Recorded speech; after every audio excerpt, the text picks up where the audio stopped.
Hey, my name is Chris Brennan, and this is a brief little promo video for our Auspicious Elections podcast, where we're actually going to release an entire episode of our podcast, which is usually just released to members of our page on Patreon each month, where we share the auspicious elections for the month ahead. But this month, we thought we would put this one out in order to give people who haven't seen it before a little idea of what's available each month to our patrons. So each month we choose the best at least 4 charts, but usually more than that, in order to start new ventures or take important actions to you under the principles of electional astrology, which means you pick a good chart to hopefully have better outcomes for what you're starting. Right. So we always present a minimum of 4 auspicious elections each month, which are picks for basically the luckiest or most auspicious dates each month to start different types of ventures and undertakings using the principles of electional astrology. And we always present a minimum of 4 charts, but in this episode, we actually also presented a bunch of bonus and alternative charts so that we ended up picking, I think, a total of 13 different charts this month. So this ended up being a pretty good demonstration of what we do on that podcast each month, which is always available to patrons. You can find it by going to our page on patreon.com and signing up, and then you'll get access to these episodes, which are always about 45 minutes long, that we usually record around the third or early fourth week of the month each month. So I think that's it for this intro. So let's go ahead and start playing the Auspicious Elections podcast episode for September of 2023. Enjoy. Hey, my name is Chris Brennan, and you're listening to the Auspicious Elections Podcast. Joining me today is Leisa Schaim, and we're going to be looking at the elections for September of 2023. Hey, Leisa, thanks for joining me. Hey, Chris. Good to be here as always. Yeah, we are back again for another month, another exciting month on the Auspicious Elections Podcast. Mercury is like stationing retrograde today as we speak, so we're gonna lean into it this time. We're gonna try to talk about some Mercury retrograde elections that you can use in the first half of the month, and then we're going to talk about some of the better elections that you can use in the second half of September. Before we get into that, why don't we start by talking about if there's any reviews since our last episode or any news stories. I know one from an electional standpoint that I thought was pretty notable is there's been so many Venus retrograde stories this summer.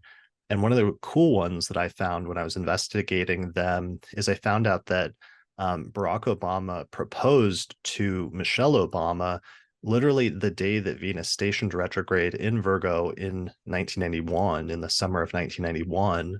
And I thought that was really amazing because I've seen some people asking recently about on forums about like, is it okay to propose during a Venus retrograde, which is kind of like an electional question and kind of like an interesting astrology question. And I thought that was an interesting example because it provides sort of like a counterpoint that even if it's not the most ideal thing under normal circumstances, like normal electional guidelines, that it doesn't mean that it's necessarily going to be a complete disaster, especially if the two people's charts match up well, and as long as their transits and other Time Lords match up well. Sometimes a Venus retrograde or a station especially can just indicate a very important turning point in a person's life for love and relationships. Exactly. Yeah, I went to a wedding once during a Venus retrograde. I didn't get to tell them not to do it during a Venus retrograde, but I know at least the bride had Venus retrograde natally, and it's been, almost a decade since then. They seem happy, married. The wedding itself, I kind of noticed some social wrinkles in terms of maybe some social awkwardness that made me think when I was there about Venus retrograde still being in effect, because it's not the case, of course, that everyone who attends the wedding has Venus retrograde natally and is just rolling with it. But and that reminds me also that elections for weddings are kind of the election for the marriage, but also for the ceremony or the celebration, the sort of celebratory event that everyone comes to. It's kind of electing both at the same time. Yeah, that's always been tricky for me in terms of that because I always try to think more about the long-term implications of the election itself, which is really the main thing that they're asking me to make sure is good versus like you can't always control like the immediacy of like how the party goes or something like that. Even though obviously that can be a side effect of having a good or a bad election. Right, for sure. That was just kind of an interesting example I noticed. So it's like if there's a natal factor like that, sometimes it can offset, the general recommendation to not do things like that during Venus retrograde. And also the individual two people's timing can sometimes come into play and supersede. Like if Venus is activated, then stations that year are going to be important turning points for Venus things that year. So yeah, there are intricacies. Yeah. So I guess the main recommendation is just we wouldn't normally go out of our way to do it, especially when Venus is stationing retrograde. It would be more advisable maybe if you had to do it in that time frame to do it when Venus is stationing direct. This month is actually a good example of that because Venus is actually stationing direct in Leo with a pretty close aspect to Jupiter, which is in a overcoming square, which is pretty positive. So yeah, there's different things, but it's not always the worst deal breaker in terms of our hierarchy of deal breakers. And in that instance, it just shows that sometimes it can work out, especially as you said, if somebody was born natally with the Venus retrograde, sometimes it will tie them into that cycle, especially in 8-year increments, so that can indicate a really important turning point in their life when Venus stations, which can be quite positive. So if they already have a natal propensity for that, sometimes the repetition or recurrence of that transit can actually be a positive thing for them. That just indicates that's when they get married because they're actually tied in with that signature to begin with. Exactly. And speaking of Venus retrograde not being deal breakers, even for smaller things, last month, for instance, in our elections, we had to use a lot of Libra rising. I know that both of us have been using Libra rising for a lot of things lately because it was nonetheless still the best rising sign during the day. Yeah. Yeah, because it's while it's not the best thing to have a retrograde planet or ruler of the ascendant, it's also not the worst thing in terms of the hierarchy of possible afflictions or maltreatments and other things like that. There's a lot worse things than that. And sometimes a retrograde can just be things that are quirky or unique or go against the grain or other things like that. And speaking of the natal signature ones, that was one of the other really striking ones that I found over the past month with the Venus retrograde was that Greta Gerwig, the director of Barbie, was born the day that Venus stationed retrograde in Virgo. And then her big movie, the Barbie movie, was released the day that Venus stationed retrograde as well. And it was the same synodic cycle Venus measured out in 8-year increments. So she actually perfectly just had that recurrence of something that was in her natal chart at the moment of this really important thing. And while you otherwise, again, maybe you wouldn't pick Venus stationing retrograde as the best electional signature to launch a big thing under. However, because she had that signature in her birth chart, it actually worked out perfectly to do it at that time because that was just when it was meant to happen. Right. So there are exceptions to the rules sometimes. Yeah, for sure. Okay, so trying to think of anything else. I mean, obviously there can be problems. I mean, we don't want to say that there won't be, but yeah, but it can work out positively sometimes. Right. All right. I think that was it in terms of news stories and stuff that I wanted to talk about from an electional standpoint. Should we transition into talking about an overview of September? My only other review point was just that I've really been noticing in the past month, especially with Mars and Saturn in mutable signs, both, that when the moon hits any of the mutable signs, even if it's separating by degree from the malefics, it still carries that co-presence. It's reminded me of the vast importance of co-presence, or whole sign aspects. Even if it's separating by degree, it's still in a whole sign aspect with both of those malefics anytime the moon is in mutable signs right now. And just the vibe is the vibe is off. It's kind of like a colloquial way of talking about it, but it's you can notice things don't feel great when the moon is going through those signs. And I've noticed when I've tried to use it, which sometimes you still have to, catching the moon applying to Jupiter, for instance, while it's in one of the mutable signs is still sometimes the best you can do. But anyway, just a reminder to me, and therefore sharing it here for electional purposes, that those whole sign aspects and co-presence really do matter. Yeah, for sure. That's a really good reminder. Mm-hmm. All right, so let's transition into September. Here's the planetary alignments calendar for this month, we can see at the very start of the month that the main thing that happens is we have Venus stationing direct in Leo and ending that 40-day retrograde cycle. And then Jupiter stations retrograde the next day on the September 4th in the sign of Taurus. So both benefics stationing at the same time there. We also, as I said earlier, open up the month in the middle of a Mercury retrograde, and we actually hit the exact midpoint of the Mercury retrograde on September 6th when Mercury makes its retrograde conjunction and cazimi with the Sun. On the 14th, we have our first lunation, which is a new moon in the sign of Virgo. And then the very next day, Mercury stations direct in Virgo on the 15th and ends its retrograde period. Later on the 23rd, the Sun moves into Libra, and then we get our second lunation of the month a week later on the 29th when there's a full moon in the sign of Aries. Mm-hmm. And I guess the only other thing is just that Mars at the very end of August has just shifted away from Virgo and has moved into Libra. So that really changes some of the different rising sign dynamics this month. It does. It makes Sagittarius rising in particular possible all month, whereas we only got that at the very, very tail end of August previously. Right. Okay. Yeah. All right. Shall we start with the first chart of the month, or what's next? Yeah, let's do that.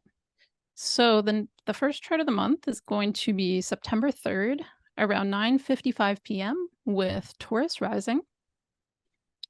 And Taurus rising is definitely one of the best rising signs this month. It is late in the day, but nonetheless, at least it's not in the middle of the night as it was before. So here we have Taurus rising, Venus ruling the ascendant in a night chart placed in Leo in the 4th. Here on this day, it is also stationing direct, which is a great situation for the ascendant ruler. Venus finally stationing direct, benefic of Sept ruling the ascendant. The moon is exalted in Taurus, and it is placed in the first house. And it is applying first by trine to the sun in Gemini the sun in Virgo in the 5th house. And then it goes on to square Venus and conjoin Jupiter. Okay, I like that. So this is our right in the middle of the Mercury retrograde chart for the very beginning of the month, but you get to take full advantage of the stations of those two planets, the two benefics, which is really important since planetary stations sometimes act like an exclamation mark next to a planet. In this instance, both of Venus as well as Jupiter. Right. So it's kind of a notable signature right at the beginning of the month. And then the moon already exalted in Taurus, really nice placement, but also has applying reception with its ruler, Venus, which is the benefic of Sept, stationing direct. So it's a really kind of interesting, unique, positive chart starting out the month here. Yeah, I like that.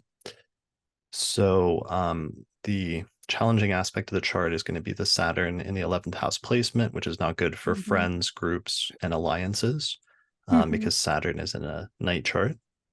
Right. Whereas Venus ruling the ascendant placed in the 4th, really good for home and family purposes, home, family, parents. Private life. Yeah, things that are private. Even in Hellenistic astrology, the 4th house was sometimes associated with like hidden or mystical things. Looking back into the past. Yeah, there's a lot of good things and also squeezing out some of the last really good stuff about Venus in Leo and some of the themes that we saw that have come up with that over the course of the past month or two here. Right. Yeah, I mean, like, I don't know, redecorating your house or things on the more concrete level can also be good there. Yes, I've learned this summer that hot pink is like the Venus retrograde in Leo color. Right, because of the Barbie movie. Yeah, because of the Barbie movie, somehow like that was a keyword that I didn't have prior to this time. And yet, what's funny is we used the word loud, I think, on like the May or June forecast when we were talking about Venus in Leo. And so it was so funny. Then what is like the loudest color you can think of? And like hot pink is a very loud color. Right. Yeah, for sure. Yeah. Yeah. Okay. When I went to the Barbie movie, I could see like this couple parking right just before me, and the older woman was like wearing like a big pink shirt. And I was like, I wonder if they're going to Barbie. Of course they were. Nice. Nice. Speaking of signatures. Good. All right. Anything else about this chart? No, No, I think that's good. And then there's a couple usable variants. So the first one is going to be September 4th overnight around 2:20 a.m. with Cancer rising. And so then the moon that's exalted is ruling the ascendant and then placed in the 11th house. And now it is applying by trine to Sun and Virgo in the third. And then, but really what we're going for here is the moon very soon after that, squaring Venus with reception in the second house and conjoining Jupiter after that. So this one's particularly good for and has a natural focus on friends, groups, the larger social sphere, networking, things of that nature. It's also pretty positive for personal finances because Venus is placed there by night and stationing direct. There's a little bit of counteraction though, but still Venus is there. I say counteraction because it's ruled by the sun, which is opposite Saturn by night by sign, separating by degree at least. Nonetheless, Venus in the second is nice.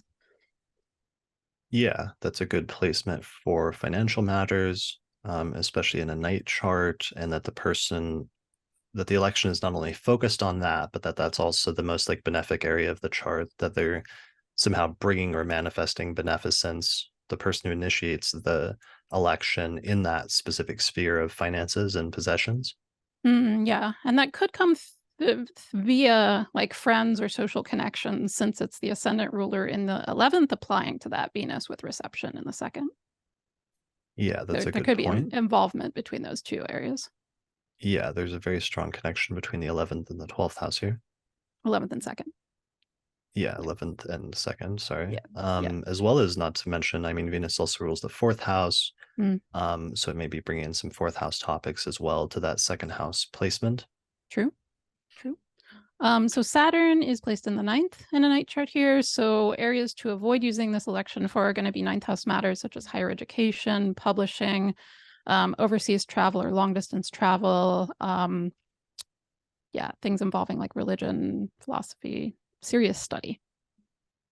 Yeah, so it's not a good travel trip chart with Saturn in the 11th house, especially a long distance trip.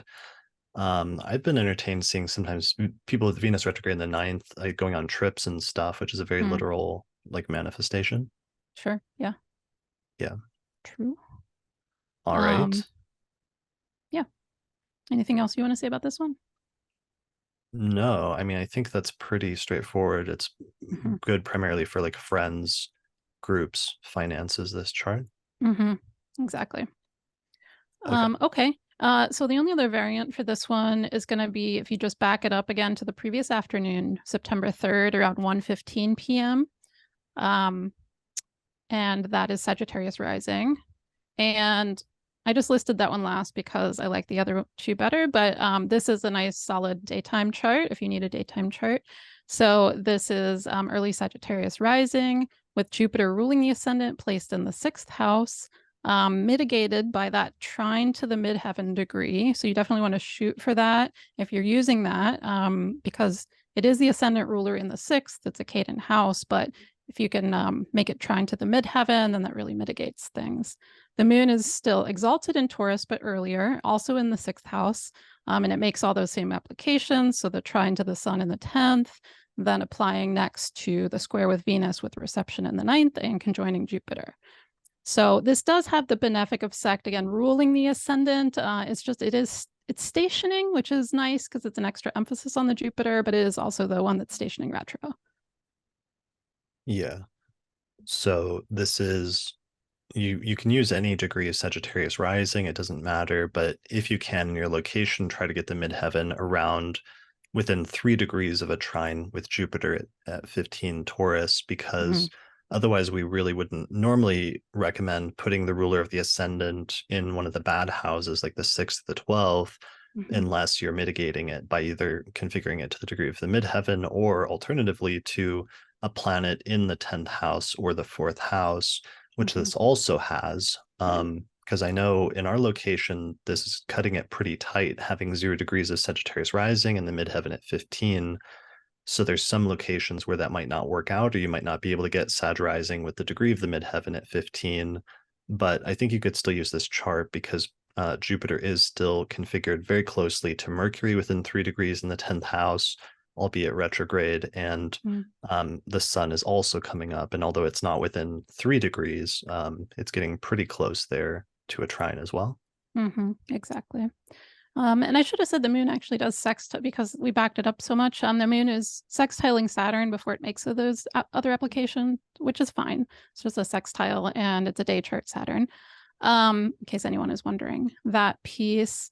It is also nice in this one, even though Mercury is retrograde, Mercury is ruling the 7th house of the other party or partnership or anyone else you're reaching out to, as well as the 10th house of career, public reputation, supervisors. And it's applying very closely by degree to, while retrograding, to Jupiter. So it's like bringing the 1st and 7th house parties together, even though by retrograde. Right. So that's nice. Yeah, so that's good for also like 6th and 10th house, like work and career type things. And then so 6th house is work. So because it's mitigated, this can be positive things at work. It can also have to do with people that work like for you in a subordinate position and having some sort of positive interaction with them. And then finally, it can also relate to health matters. Right. And coworkers as well. So, and then Mars is in the 11th house by day. So the most challenging area of the chart is going to be friends, groups, social networks. Yeah, I learned that was another Venus retrograde thing I learned this summer was fans, that there was like one musician, Doja Cat, who like attacked and like dissed a bunch of her fans this summer right when Venus was stationing retrograde in her 11th house. And then she just lost like thousands and thousands of fans. And I had not fully thought about that, but apparently fans are your 11th house, your fans. Oh, I think so. Yeah, for sure. Because it's like far-flung social connections. Yeah, no, it makes perfect sense. It was just like, how often do you get to see an example like that where somebody really does something that just like has an immediate observable and like measurable impact on their fan base, and to have it connect with the 11th house just is really compelling. For sure. Yeah, definitely concrete confirmation of the signification. Right, which is really what we look for, and that's what I've always looked for, and that's how we build both to like affirm things we already know, but also to expand on our knowledge, especially in a modern context of like what the concrete significations are that weren't like written down in the ancient texts. There wasn't like Valens didn't tell us that you would lose Twitter followers if you had a retrograde go happen in your 11th house, for example. I swear I read that in there somewhere. Yeah, well, it wasn't called Twitter. Yeah, it had a different name back then. Yeah. Their Twitter was actually like writing on like the Colosseum wall, like graffiti and stuff. Yeah. Yes, I mean, you can logically extend metaphors and symbolism, but yeah, it is nice to pin down like actual concrete examples of those working out. Right. All right. So we're going to see a lot of this type of chart with Sag rising and Jupiter in the 6th house and attempting to mitigate it this month, right? We are, because it is still the best daytime chart. I mean, if you look through, you can't use Libra rising with Mars in the 1st in a day chart. Can't use Scorpio rising with Mars ruling the ascendant placed in the 12th in a day chart.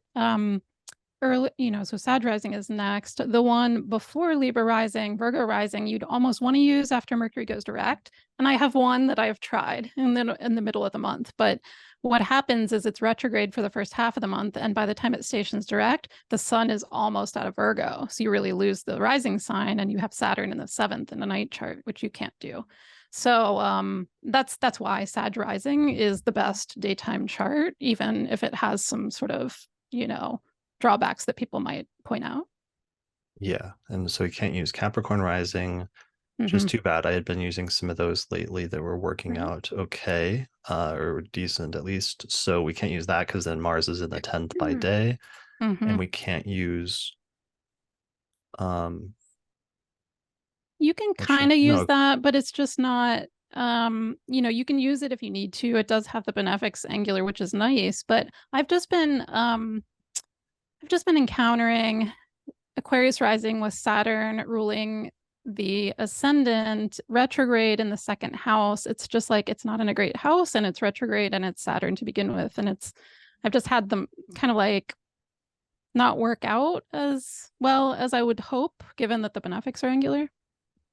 Yeah, I mean, I've been using it. It's been okay. But it's just much later in the day. It's not during normal business hours, is basically Right. what I was gonna say. Yes. So that really leaves us with, you have this large span of time when Sagittarius is rising between about 11:15 and 3:30 in the afternoon, and that by process of elimination becomes the best rising sign, even though it has something we normally wouldn't do, which is the ruler of the ascendant in the sixth. It's also stationing retrograde.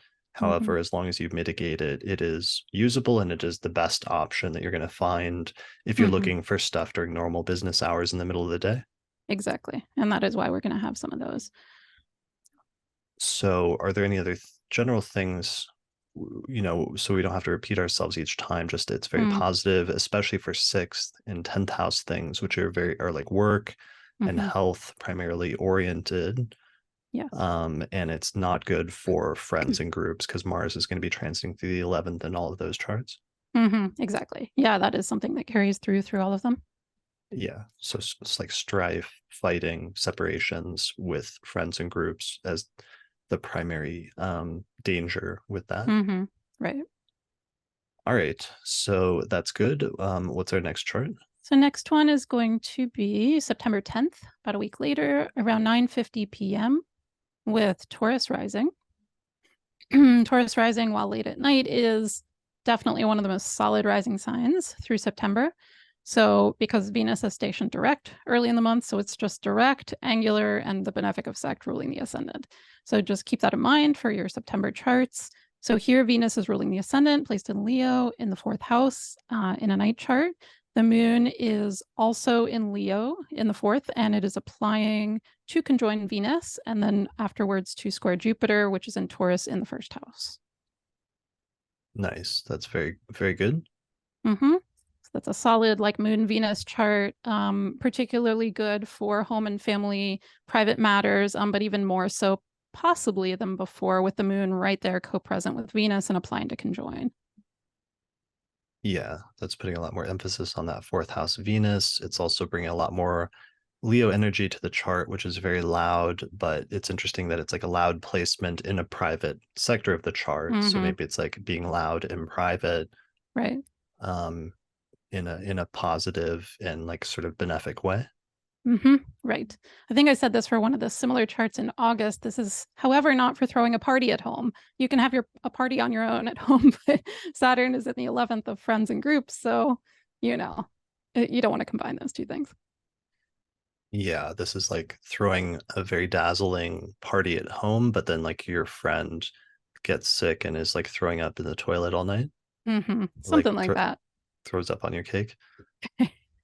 Something like yeah, that. exactly. So this is your own little party at home. This is not for friends.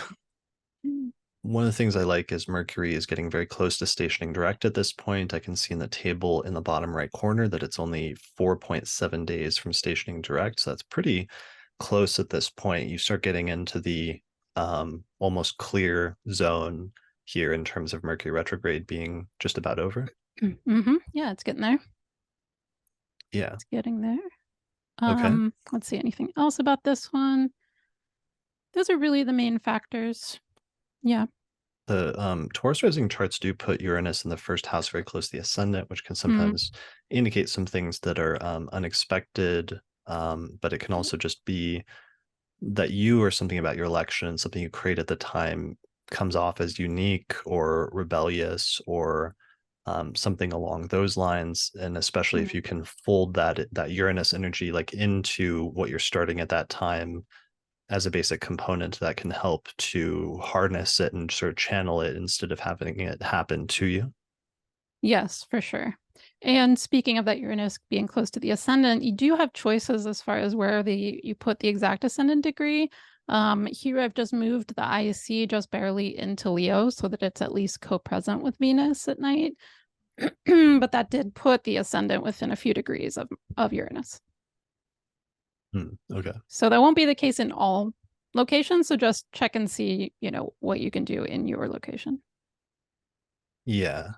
That reminds me earlier this month, I did the Venus Anana episode with Demetra, which is all about Mesopotamian astrology, and one of their sort of quasi-electional propitiation mitigation things was like the substitute king ritual, where like if there was a bad eclipse or something or an omen that indicated the death of the king, they would like make somebody else, they'd take like a farmer and make him the king for like a week, and then the king would be a farmer for like a week, and they would do little funny things like that to like switch things up in order to like harness but redirect and channel the energy in a certain direction.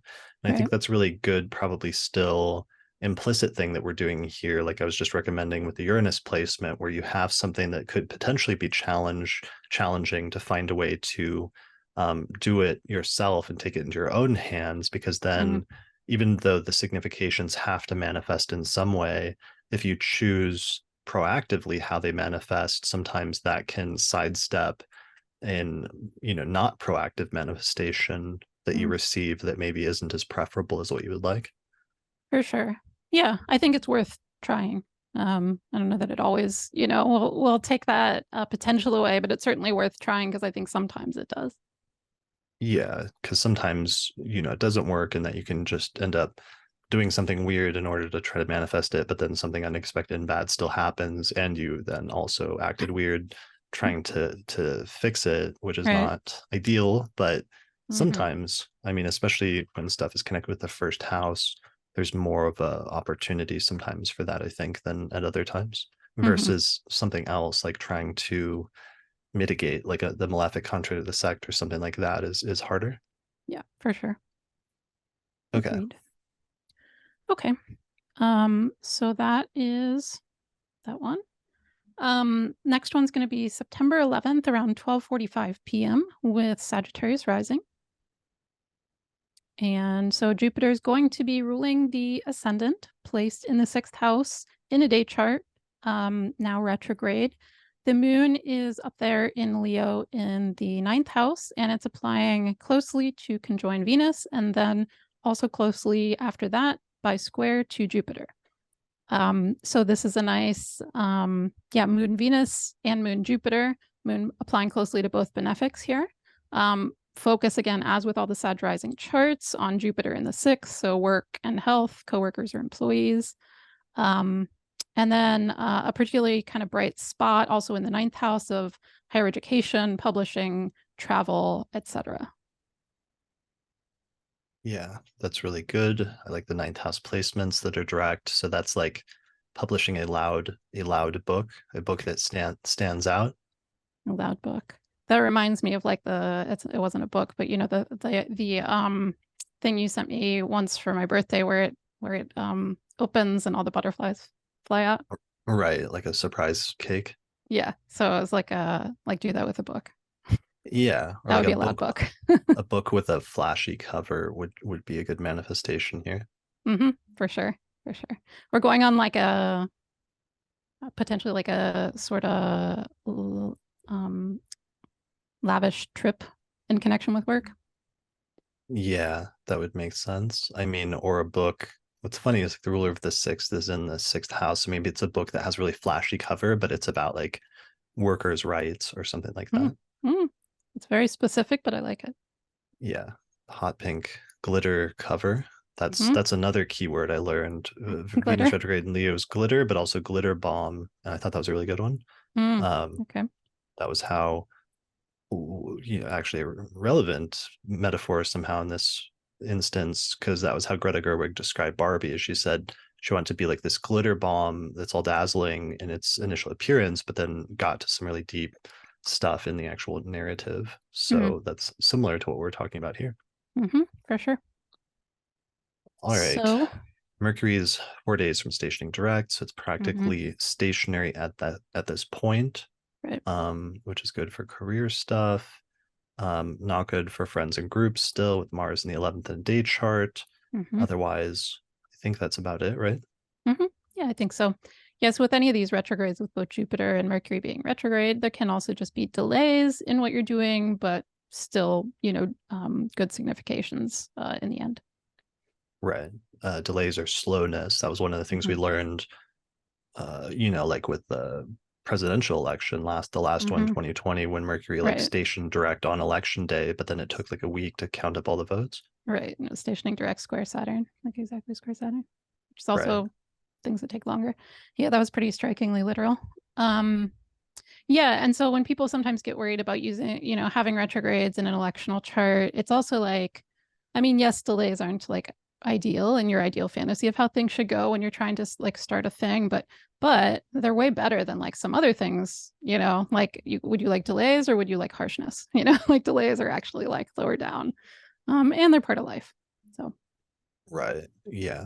There's a lot of things that get better with delays and with age and maturity. sure. Yep. All right. So what's next? That's that one. So the next one's going to be a week later. September 18th, around 7 a.m. with Virgo rising. So this is my attempt to squeeze in one Virgo rising chart because Mercury is so lovely in Virgo. It's around 7 a.m. So this is going to be the very tail end of Virgo rising. You will definitely have to be careful about watching your own chart, cast the chart anew in your location to make sure you do not lose the rising sign, because otherwise you're going to have Mars in the first and you definitely don't want that. So if you're new to elections or you're uncertain about how to do that, maybe use the other charts because this one is definitely more careful. But if you want to try to squeeze one in with Mercury in the first, Mercury and Virgo ruling the ascendant, placed in the first, direct now, solidly direct. The moon is in early Scorpio in the third house, and it's applying by sextile to Mercury. Mercury itself is applying by trine to Jupiter in the ninth in a day chart. And I really like that setup. It's just the major drawback besides like how quick the window is that it really makes the Sun Neptune applying opposition very focal, because by necessity you have to stick that on the ascendant descendant axis. So like that's a very different energy, Sun Neptune, than the Mercury in Virgo itself. But I'm willing, if I'm up at 7 a.m. that day, I'm willing to use, to try it because I just love the Mercury in Virgo direct trine Jupiter. Yeah, I think this is a really great chart and really good idea to take advantage of with Mercury stationing direct and getting that day chart trine from an overcoming Jupiter, which Jupiter also is overcoming the Sun by sign, which might help a little bit more positive mitigation of that Sun Neptune opposition at the same time. Mm-hmm. It's nice. So people need to focus on doing this election just after sunrise, but before the ascendant switches into Libra, because this is one of those sort of danger zone charts where you have a pretty narrow range right after sunrise, where you probably want to get it so that the degree of the ascendant is right at 27 Virgo. But if you run into delays or if you do anything that makes it so that you're like 5 to 10 minutes late, it switches over and becomes like a terrible chart where you have Mm-hmm. Mars in the first house in a day chart, which we'd absolutely recommend not doing. Mm-hmm. So just make sure your timing is very precise for this election. Exactly. So you do have to be careful about that. Absolutely. And you can see what I meant earlier about like there was just this tiny range in the middle of the month if you wanted to try to use Virgo rising at all, because Mercury is now direct halfway through the month, but then the sun's about to leave Virgo. So anyway, but squeezing one out of that. The seventh house is not amazing. I mean, it's not all bad because Jupiter does rule the seventh house. So that is the other party, but you also have Neptune right on the descendant, which can be some nebulousness or lack of clarity, either by the other party or in your interaction, as well as Saturn placed there, although at least that's a day chart Saturn. So it's kind of like it's much more positive for like stuff you are doing yourself on your own. But if it involves like a one-on-one thing or a partner in any way, like there can be some nebulousness involved. Yeah, the primary keyword that comes to mind is like boundary issues that other people have. Yeah. Not only because Neptune's right there on the descendant, but also it's like the Saturn Neptune co-presence, which itself is kind of like a porous boundary issue. And having that in the seventh house is dealing with that coming from other people or from partnership. For sure. Yeah. Okay. So, and you mentioned Mars in the second house and day chart is not good for finances. I did not yet, but true. So that's the biggest thing, the biggest challenge in the chart is personal finances and income. Yeah, so Mars in the second can be like spending too quickly or impulsively. It can also have to do with like theft and like losing money through nefarious means. Mm. And generally it's just not a great indication for financial matters here. Mm-hmm. Um, so it's good for chart is very good for communication. It's pretty good for career matters with Mercury being so strong in Virgo in the first, ruling the 10th. Mm-hmm. The chart's even good for some ninth house things with Jupiter in a day chart there, like potentially travel or publishing or education. Mm-hmm. But financially, it's just not a great chart. Exactly. Yep. Those are the pros and cons. All right. And you said, what did you say about Mercury? I liked what you said. You said Mercury is solidly direct. Yeah. I mean, it's solidly direct. It's not even like, right on the station. It's like, a few days past. It's solidly direct in and ruling the first and applying by trine to Jupiter in a day chart. So it's like a really nice Mercury. I like that. That would be a good like subtitle for your autobiography. It would be like Leisa Schaim, solidly direct. Why for my autobiography? I don't know. Just you have some Virgo placements, so it just for some reason reminds me of that. I'll consider that. All right, we'll put it on the chalkboard. Yeah, sounds good. All right. What is our next chart? All right, so let's see after that. Oh, we have variants. So let's see. One variant is going to be around 12:15 p.m. with Sagittarius rising. Our friend Sag rising this month. So Jupiter is ruling the ascendant, placed in the 6th, retrograde. The moon is in the 12th, but it is sextile to planets angular in the 10th and 4th. The moon is still applying by sextile to Mercury in the 10th. There's a really strong 10th house now in particular. It was already strong in the last chart, but this is like Mercury in the 10th now and ruling the 10th. And then it's applying by trine to Jupiter in the 6th. So pretty, work-focused chart, just like some of the other Sag rising ones, but like stronger 10th house. Yeah, I like that. Very solid 10th house placement. That's very good. Mm-hmm. I mean, the moon in the 12th isn't ideal, but it is mitigated. I couldn't get it exactly sextile the midheaven, but it already is sextile a bunch of the planets in the 4th and 10th. So it's good Yeah, enough. I mean it's applying to a sextile with a planet in the 10th, which does the same thing in terms of mitigations. So that's really good. The moon's definitely not an ideal position, but Mercury is very, very solid and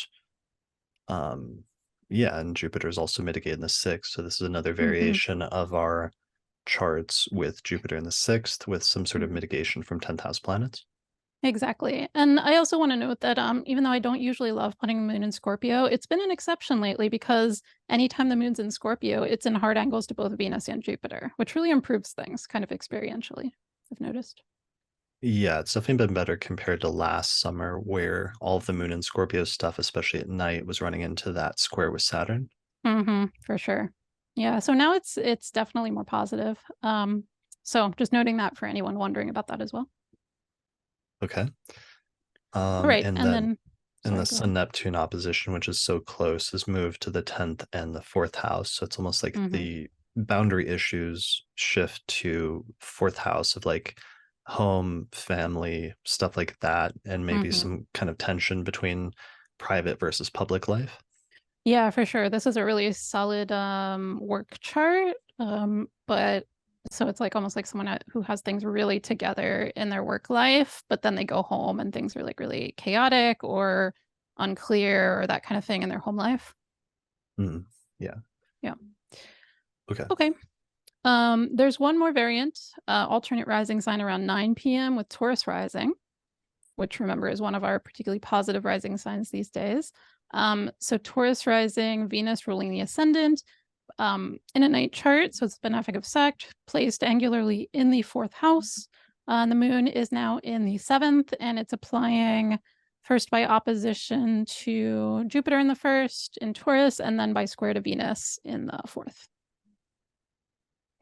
Okay. So that's good, taking advantage of Venus, making it the ruler of the ascendant, putting all the malefics out of the angles, and yeah, and the moon applying to benefics. Right.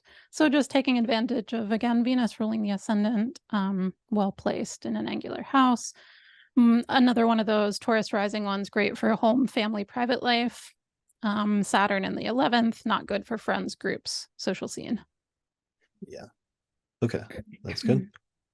I keep having the impulse lately to test like posting on social media when Taurus is rising, because it's like Venus ruling the ascendant, but then it's Saturn specifically in the 11th house, which is social networks. Mhm. Yeah. Anyway, I'm gonna keep testing that. Yeah, I would be careful with that. All right. Okay, so next one's going to be September 21st around 12:05 p.m. Sag rising again. So Jupiter's ruling the ascendant in a day chart placed in the 6th. The moon, let's see, where is the moon that day? The moon is also in Sagittarius in the 1st, and it's applying by trine to Venus in Leo in the 9th house. So this has Jupiter in a day chart ruling the ascendant. Jupiter's ruling the moon as well, although they are not in an aspect. And then the moon is applying by trine to a benefic. So it's not the benefic of Sept, but it's still pretty good in terms of later in the month charts to use, particularly during the daytime. Yeah, that's really good. I like that. Mm-hmm. And as with all our Sag rising charts, the Mercury Jupiter applying trine, it's applying again. Yeah, it's getting really close at this point. It's almost at the 3-degree range, which is going to, once that's really perfected within 3 degrees, then these Sagittarius rising charts, I think, become really good with Jupiter there in terms of strengthening that connection between those two, which is really the best part of these two charts. I like that the moon is out of Scorpio and out of the 12th house in this chart, and I feel like that's an improvement over the previous one. And then the Sun-Neptune opposition is starting to separate a bit.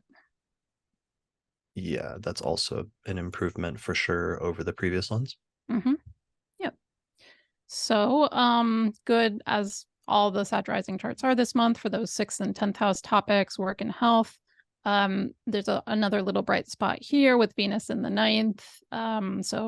As with some of those other ones. So travel or publishing or education. And that's just slightly more accentuated since the moon is applying to Venus there by trine. Okay. And Mars in the 11th, as per the other ones, not good for the social scene. Yeah, for sure. Next one is going to be September 25th, around almost the same time, around 11:50 a.m. Another Sag rising. We just have kind of a string of them here. So Sag rising, 11:50 a.m., Jupiter in the 6th again. The moon is now in Aquarius, almost mid-Aquarius here in the 3rd house. And it's applying first by square to Jupiter in the 6th, and then we'll go on to oppose Venus as well in Leo in the 9th. So moon applying to both benefics in a day chart and hitting Jupiter first by day. Nice. All right, that's good. That's probably even better or the best moon out of our last couple of Sag rising charts where the moon's applying directly to Jupiter.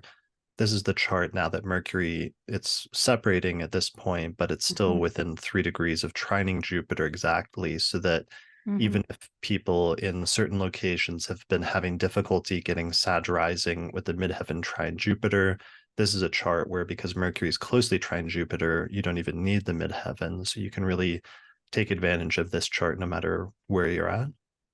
Yeah, that's a good point. Yeah. So anything else you want to say about this one? Just that Mercury I see is moving fast again at this point. So we kind of have Mercury as strong as it's going to get. I feel like in this election and around this time of the month, it's like fully modified by Jupiter. It's moving fast and direct. So it's come out of the post retrograde malaise that Mercury and sometimes other planets have. It's also much further away from Saturn than it was earlier in the month, where it's stationed earlier in Virgo, so it's close to that opposition. And then finally, it's also at a nice sweet spot where it's not quite as close to the opposition with Neptune that it's going to get at the very end of the month and early the following month. Right. So this is almost like the best Mercury you're going to get, I feel like, at this point. Right. Yeah, it is very strong. Agreed. So for communication, editing, detail-oriented things and other Mercury and Virgo things that it excels at, definitely use this chart. Yes, for sure. And I mean, it's interesting that also the moon is in Aquarius. And while Aquarius and Virgo don't have a classical aspect, I'm not the first person to sort of note that there's some crossover qualities, particularly sort of like analytical or some like just being very heady. Right. I saw somebody say that they were blaming people like Aquariuses as like people that use Android phones, and I felt very like personally attacked by that the other day as an Aquarius moon and rising that used an Android phone, because I didn't know the numbers, but apparently it's something crazy. Like way more people use iPhones. I thought there's more I didn't know that. parity. Yeah, well, it's like we both use Android, but because I always have, because I'm more hooked into like Google's whole ecosystem. But the numbers, especially for like younger people, is something crazy, like 80 or 90% or something like that. So I thought that was interesting. No idea. Yeah. All right. Moving back to the charts. Moving back, we've got 2 charts left. Next one's going to be September 27th, around 11:42 a.m. Sag rising. Jupiter in the 6th once again. The moon is now almost mid Pisces in the 4th house, and it's separating by a bit, by about 9 degrees from the conjunction with Saturn in a day chart, and is now applying bisextile to Jupiter with reception, applying reception to a day chart Jupiter. So that's actually pretty nice, even though it's co-present with Saturn and Neptune. Right. Yeah, that's a very interesting the coming off of the seriousness of the conjunction with Saturn in Pisces, but applying to that very optimistic and also mitigating with reception sextile with Jupiter is very positive. Yeah, it's very Jupiterian. I mean, I have been reminded of, speaking of, other electional things I've been reminded of in the last few months, that separating aspects are still in the mix. They're not like things that are just gone. You can still kind of like notice what the context is of them oftentimes, but the applying aspect matters more.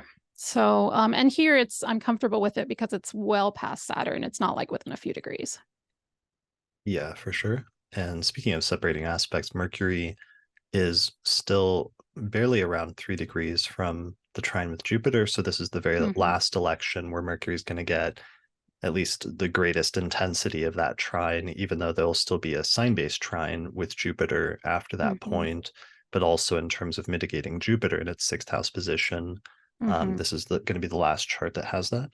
Right, for sure. So you want to pay more careful attention again to trying to actually like mitigate it with the midheaven degree. Yeah, this one also has Venus very closely square Uranus. True. So that's a signature that you would be building into this that does bake in a little bit of like instability or erraticness or uniqueness when it comes to that in the chart. I feel like there was like some stuff that happened when Venus went retrograde and squared Uranus the first time that were sort of like unexpected or disruptive news stories. I think somebody was telling me that the Hawaii fire may have been like one of those that was like around that time. Okay. Yeah. Yeah, it can definitely do that, and especially then links those 2 houses together, the 9th house and the 6th house, with that potential. So things involving like travel and work or study and work or things of that nature. Yeah. So the area of greatest difficulty is still friends and groups. Most positive is 6th house stuff and 10th house stuff. Exactly. Okay. And we have one more chart after this, and that is it at the end of the month. So September 30th, around, we can wiggle with the time, around 11:45 p.m. or so, depending on your location, with Cancer rising.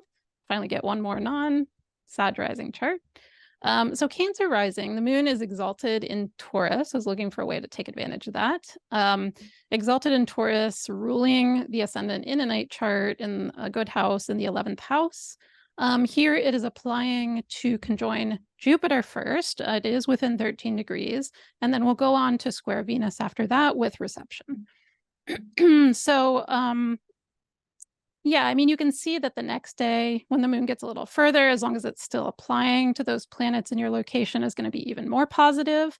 But since it's the last day of September, I still wanted to throw this in here because, I would use this if it was the last day of September and I needed to do something. It's a really strong moon, which doubles as the ascendant ruler, applying to both benefics. Yeah.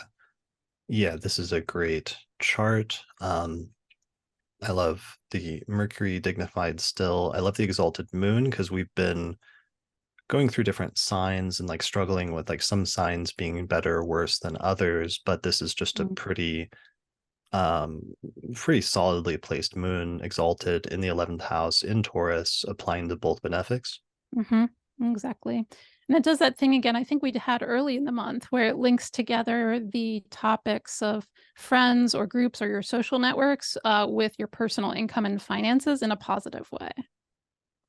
Yeah, this is a good chart for financial matters as well as for friends, alliances, fans. There's a Mm-hmm. connection there, where we have the opposite case. If we were talking about like the Doja Cat example where she like would be the reverse actually, where it's like Mm-hmm. she probably lose a lot of money as a result of losing a lot of fans. Mm-hmm. Because that was what was funny is then she like tried to release like an album like right after that, which just seemed like Yeah. terrible publicity. Right. Right. This would be the opposite though. It's like developing a bunch of fans and groups and supporters and allies, and Mm-hmm. that also then having a positive impact on you financially. Mm-hmm. Exactly.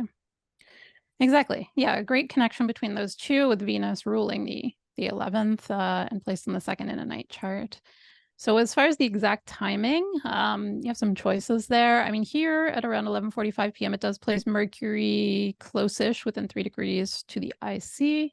Of course, that also does put Neptune on the midheaven, but depending on what you're doing with it, that actually could be fine. Like you're releasing like a music thing, like that actually would be fine. Music or artistic thing, I think, because it's like a positive Mercury Neptune thing. Um, That would be like but one of those cases where somebody releases a song, like a Nirvana song, and like nobody understands the lyrics. Like it's a really popular song, but like nobody quite is mm, clear on what they're saying. right. There's actually a Yeah. lot of those. Yeah, like when people like decades later are like, I always thought it was this, but it wasn't. Yeah, exactly. Or like the entire like college classes on like Beatles songs and the meaning of the lyrics, and then one of the Beatles is just like it didn't mean anything. Right. Yeah, for sure. Yeah. Yeah, so you could do this. You could also think about moving the midheaven out of Pisces entirely, since Saturn is there in a night chart, even though it's wide by degree. If you do that, it just clicks over to October 1st, which is why it technically wasn't listed that way here. You also need to, of course, be careful as to what the ascendant is doing and that you're keeping the rising sign in your location. If you're going a little later, to make sure the midheaven is out of Pisces. So there are choices. Yeah. So this is probably the more optimal one is move the ascendant later in Cancer and try to get the midheaven at least into early Aries, which will probably force you over into the next day. But Mm-hmm. um, then it's a little bit safer just in terms of getting the midheaven off of the conjunction with Neptune and out of the co-presence with Saturn in a night chart. Mm-hmm. Yes. Yeah, I think that's what I'd do too. All right. Um, that's good. I mean, one of the concrete examples of that 11th, second house thing is like a Patreon or something like that. Oh, for sure. Yeah, agreed. Yeah. All right. Anything else about this chart? Um, well, so since we haven't used this rising sign, so we've already talked about 11th and second, really good. The ninth house is what isn't positive here, since this is a night chart and Saturn's in Pisces in the ninth. So higher education, publishing, education in general sometimes, and religion, philosophy, astrology, yeah, Yeah. So worldview this is things. not a good chart for that with Saturn in a night chart in the ninth house. Mhm. And also just not good for travel, especially long distance or foreign travel. Saturn Yes. is a very cold planet. A nice metaphor I think of here would be like you go to what's supposed to be a tropical location and you only bring like shorts or like a bathing suit or something to wear for the entire week, but then it's like snowing. Yeah. I had that happen once. We went on a family vacation to Hilton Head, and it was like cold, cold, cold the whole time. And we're going to a beach. And yeah, I've always meant to try to retrace what the timing of that was to see what it looked like astrologically. Nice. Well, there you go. Yeah, it's that kind of thing. All right. Well, I think that's it for this chart. Yeah. That's it for this chart, which means that's it for September. Awesome. Cool. Well, that was amazing. There's some really good charts this month. Even though we're dealing with a Mercury retrograde in the first half of the month, I think that does push the better charts to the second half of the month, especially when Mercury slows down and begins to station or is direct, especially. I can't remember like what the featured chart was for the election. Was it that last one, the 30th? No, it was the first two. Okay. It was the first two because you actually have pros and cons to both. You have some nice things about both halves of the month because we have the close Venus Jupiter stations in the beginning of the month, and then we have Mercury direct later. And uniquely, we have Mercury applying to Jupiter a lot of the time, even retrograde or direct, because of the degrees involved. So, I mean, you actually have a lot of positive choices this month, whichever half of the month you need to do things for. Got you. Okay. So there's a good spread and there's pros and cons for all of them, but there's definitely some good charts to take advantage of this month. Definitely. Cool. All right. Well, that was an amazing episode of the Auspicious Elections podcast. I think maybe after this month, I might release this as like a promo video because I've been meaning to make a new one. So if you watched through and you're new to the podcast, this is basically what we release each month. And this is how the elections or the episodes usually go. They're about 45 minutes. We release a minimum of like 4 charts. It's supposed to be on the description like what it's supposed to be. Leisa has been gradually like increasing that number over the past several years that we've been doing this. So we did, what was this, like 13 charts, because it was it's like our standard 4 charts, but then what happens is sometimes we'll see variations in the same day and add in bonus charts basically. Exactly, to give you more options, especially on the best days. It's like different things you could do with them. Got it. Okay. So we always release this sometime during the 3rd or 4th week of the month so that you have all these elections for the month ahead. So yeah, you can find out more information and sign up for this on our page on patreon.com. And I guess that's it for this episode. Yeah. Yeah, I think so. Good month for elections. Cool. Well, thanks everyone for watching or listening to this episode. If you have any questions, be sure to post them on our page on Patreon below this post there, because that's the only place actually that we answer questions about this episode. But otherwise, let us know how your elections go and what sort of experiences you have with the charts and different successes or electional failures. And we'll see you again next month to talk about the charts for October. All right. Thanks for watching. See you again next time. See you next time.